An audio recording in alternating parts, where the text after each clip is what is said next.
जिन महिलाओं में होते हैं ये गुण वह कहलाती हैं लक्ष्मी। शास्त्रों की बात जाने धर्म के साथ। नमस्कार दोस्तों, जय श्री कृष्णा। आपके अपने चैनल ज्ञान दर्पण सागर में एक बार फिर से आप सभी लोगों का स्वागत है। घर के बड़े बुजुर्ग अक्सर ऐसा कहते हैं कि ससुराल में जो भी कन्या बहू बनकर आए वह सर्वगुण संपन्न होनी चाहिए। इसलिए घर परिवार के लोग अपने लाडले के लिए सुंदर, सुशील और गुणी कन्या ढूंढते हैं। लेकिन इसका अर्थ यह नहीं है कि लड़के में अवगुण होने चाहिए, बल्कि लड़कों में भी अच्छे गुणों के नियम निर्धारित किए गए हैं। लेकिन महिला में अच्छे गुणों को इसलिए भी अधिक महत्व दिया जाता है क्योंकि हिंदू धर्म में महिला को घर के लिए लक्ष्मी का रूप माना जाता है। महिला अपने अच्छे गुणों से घर संसार की किस्मत बदल देती है। ऐसी महिलाएं अपने पति और ससुराल के लिए बहुत भाग्यशाली साबित होती हैं। वहीं यदि महिला निर्गुणी हो तो घर बर्बाद होने में देर नहीं लगती है। साथ ही यदि पत्नी आदर्श न हो तो पति का जीवन भी नरक के समान हो जाता है। भारतीय समाज में अक्सर स्त्री वर्ग के लिए लक्ष्मी शब्द का प्रयोग किया जाता है। जब घर में नवजात बच्ची पैदा होती है तो उसे लक्ष्मी आगमन का शुभ संकेत माना जाता है। जब घर में नई बहू का गृह प्रवेश करवाया जाता है तो उसे घर की लक्ष्मी यानी गृह लक्ष्मी कहा जाता है। क्या वास्तव में महिलाएं मां लक्ष्मी का रूप होती हैं? शास्त्रों से जाने महिलाओं के कौन से गुण उन्हें बनाते हैं लक्ष्मी। जिन महिलाओं में ये गुण होते हैं वह अपने पति के लिए सौभाग्य का सूचक मानी जाती हैं और घर परिवार को खुशहाल बना देती हैं। आइए जानते हैं इस वीडियो के माध्यम से भाग्यशाली पत्नियों में कौन से गुण होने चाहिए। नंबर 1, ऐसी स्त्री जो घर को साफ सुथरा रखती है वह परिवार के लिए भाग्यशाली साबित होती है, क्योंकि साफ सुथरे घर पर ही देवी लक्ष्मी का वास होता है और ऐसे घर पर बरकत बनी रहती है। नंबर 2, ऐसी महिला जो घर आए रिश्तेदारों, अतिथियों व मेहमानों का निस्वार्थ भाव से मान सम्मान करती है वह भी गुणी कहलाती है। महिला के इस गुण से परिवार का भी मान सम्मान बढ़ता है। नंबर 3, जिस महिला में कम संसाधनों में भी गृहस्थी चलाने का गुण होता है वह भी गुणी व सुशील कहलाती है। महिला के इस गुण से घर परिवार में कलह क्लेश नहीं होता है और सुख शांति बनी रहती है। नंबर 4, ऐसी महिला जो पति की सही बातों को मानती है वह भी सुलक्षणा कहलाती है। ऐसी पत्नियों को अपने पति से भी प्रेम मिलता है और वैवाहिक जीवन सुखमय बना रहता है। नंबर 5, श्री मतलब खूबसूरती। यहाँ गीता में इसका अर्थ शारीरिक खूबसूरती नहीं है जिसे महिलाएं क्रीम, पाउडर, लिपस्टिक आदि लगाकर बनाए रखती हैं। इस तरह की खूबसूरती कृत्रिम है। श्री प्राकृतिक खूबसूरती है जिसे संस्कृत में वर्चास कहा जाता है। चेहरे पर वर्चास सही मार्ग अपनाकर लाया जाता है। जो मानसिक तौर पर शुद्ध और पवित्र, ज्ञानवान, तपस्वी यानी अपने मानसिक तथा शारीरिक स्वास्थ्य को खराब किए बिना जीवन की समस्याओं का सामना करने की हिम्मत रखने वाली, परमात्मा के प्रति समर्पित व उसमें पूर्ण विश्वास रखने वाली, बेदाग चरित्र वाली, विनम्र, अपने कर्तव्यों व जिम्मेदारियों के प्रति सतर्क, निस्वार्थ, अच्छी तरह से अनुशासित व घर पर अनुशासन बनाए रखने वाली, सभी पारिवारिक सदस्यों से प्रेम प्राप्त करने वाली, आदरणीय तथा अपने गुणों के कारण सम्मान प्राप्त करने वाली, अच्छी सलाह देने के कारण जिसे सुना जाता हो, भौतिक आनंदों की बजाय आध्यात्मिक मूल्य देने वाली, मनोविज्ञान को जानने वाली व अपने बच्चों का इस तरह से पालन पोषण करने वाली ताकि वे मानसिक, वित्तीय के साथ साथ नैतिक क्षेत्र में लगातार प्रगति करें, सबकी सहायता, दूसरों का कल्याण करने वाली हो। प्राकृतिक खूबसूरती तथा चेहरे पर चमक होगी। उसकी यह खूबसूरती इतनी अधिक प्रभावशाली होगी कि एक सामान्य व्यक्ति उसका सामना करने पर हतप्रभ रह जाएगा। उसके चेहरे पर आध्यात्मिक शक्ति की चमक उसे एक दैवीय व्यक्ति बना देती है।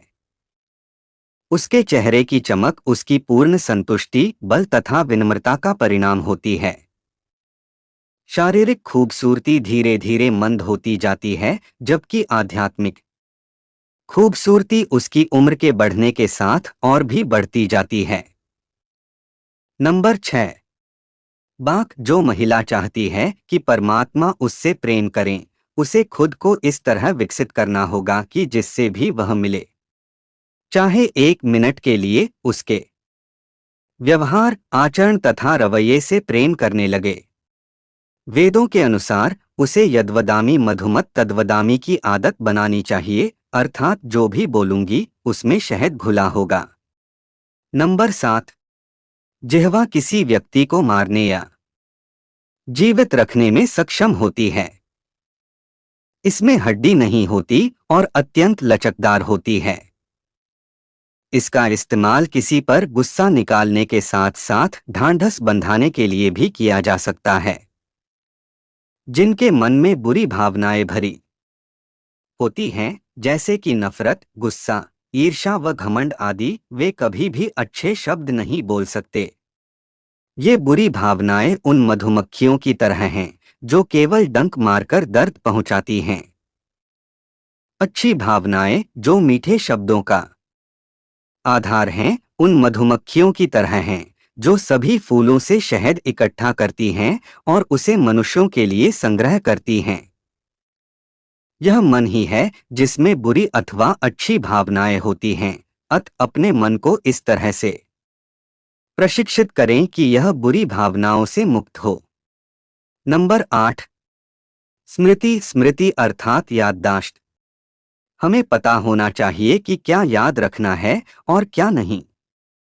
आमतौर पर लोग कहते हैं कि चोट पहुंचाने वाले शब्दों तथा घटनाओं को भुला पाना कठिन होता है, मगर कुछ पल के लिए सोचें कि उन्हें याद रखने का क्या लाभ है। वे बार बार आपको चोट पहुंचाएंगे तथा आपके मन को कमजोर करेंगे। आप में मानसिक बीमारियां तथा कमजोरियां विकसित हो जाएंगी, जैसे कि उच्च रक्तचाप, हाई ब्लड प्रेशर, अवसाद, डिप्रेशन तथा रक्ताल्पता, अनीमिया आदि। यदि आप इन्हें अपने मन में संग्रह करेंगी तो ये आपको मार देंगी। इसलिए अपने ही भले के लिए ऐसी चीजें याद न रखें जो आपको आघात पहुंचाती हैं। अच्छे अध्यापकों, मित्रों, ग्रंथों तथा संतों के अच्छे शब्दों को याद रखें। वे आपको प्रेरणा तथा कठिन समय में मार्गदर्शन देंगे। भगवान वाल्मीकि जी के अनुसार भगवान श्री राम जी के सर्वश्रेष्ठ गुणों में से एक यह था कि वे सैकड़ों बुरी चीजें याद नहीं रखते थे, लेकिन एक भी अच्छी चीज नहीं भूलते थे जो उनके साथ की गई हो। ऐसे ही गुणों ने उन्हें महान बनाया। नंबर 9। मेधा। बुद्धि एक ऐसी साधारण प्रवृत्ति है जो जानवरों तक में पाई जाती है। बुद्धि से श्रेष्ठ है धी, जो ज्ञान, कर्म, चिंतन, समीक्षा तथा अनुभव का परिणाम है, मगर फिर भी मेधा श्रेष्ठ है। यह एक ऐसी समझ है जो किसी व्यक्ति को खुद को समझने में सक्षम बनाती है, और जब उसे अपनी खुद की अनुभूति हो जाती है तो वह अन्य के मन को समझने में भी सक्षम हो जाती है। मनुष्यों से समझदारी पूर्ण तरीके से निपटने के लिए इस तरह की समझ अत्यंत आवश्यक है। मेधा यह समझने में मदद करती है कि सभी आत्माएं तथा बच्चे एक ही पिता के हैं और हमें भेदभाव नहीं करना चाहिए, मगर दूसरों की अनुभूति करने से पूर्व अपनी खुद की अनुभूति होनी चाहिए, और मेधा इसमें हमारी मदद करती है। नंबर 10।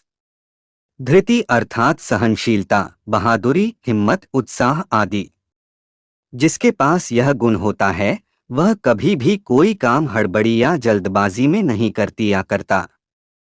वह धैर्यपूर्वक तथा ठंडे दिमाग से काम लेती है। वह कोई भी निर्णय जल्दबाजी में नहीं लेती, बोलने से पहले अच्छी तरह से विचार करती है। किसी विशेष व्यक्ति, समय, स्थिति, सौदों तथा मामलों के लिए आपको उचित शब्दों के चयन बारे पता होना चाहिए। एक ही तरह की भावना को कई तरह के शब्दों व लय के साथ व्यक्त किया जा सकता है। ऐसा केवल तभी किया जा सकता है जब व्यक्ति को इन सभी चीजों बारे अच्छी जानकारी हो। घरों में अधिकतर समस्याएं अधीरता के परिणामस्वरूप होती हैं। हम हमेशा जल्दबाजी में होते हैं। परमात्मा हर किसी को उसके कर्म के अनुसार देता है। हमें परमात्मा पर विश्वास होना चाहिए तथा सभी चीजों का समाधान उन पर छोड़ देना चाहिए। नंबर 11, क्षमा अर्थात सहनशीलता तथा माफ कर देना।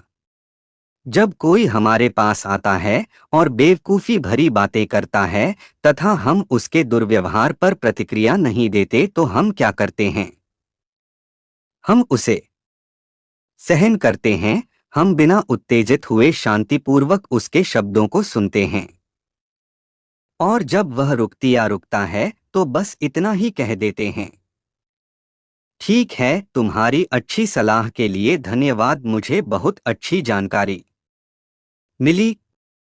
परमात्मा तुम्हारा भला करे। नंबर 12, क्षमा। क्षमा हमें ठंडा तथा शांत रखता है और हम कभी भी उसके शिकार नहीं बनते। ग्रंथ कहते हैं कि जिस व्यक्ति के पास क्षमा का हथियार होता है वह कभी भी शत्रु द्वारा घायल नहीं होता। यह सभी मानसिक बीमारियों के लिए सर्वश्रेष्ठ बचाव दवा है। जब हम सहन करते हैं वास्तव में हम माफ करते हैं। अगर आपको यह वीडियो अच्छी लगी है तो कमेंट में ज़रूर बताएं। साथ ही चैनल को सब्सक्राइब करना ना भूलें और आप अपने दोस्तों के पास भी शेयर ज़रूर करें। ऐसी ही अन्य वीडियो को देखने के लिए जुड़े रहें आपके अपने चैनल ज्ञान दर्पण सागर से। रोज़ ऐसे ही वीडियो देखने के लिए हमारे ज्ञान दर्पण सागर को सब्सक्राइब करें। हमारी इस वीडियो के अंत तक बने रहने के लिए आप सभी लोगों का तहे दिल से धन्यवाद।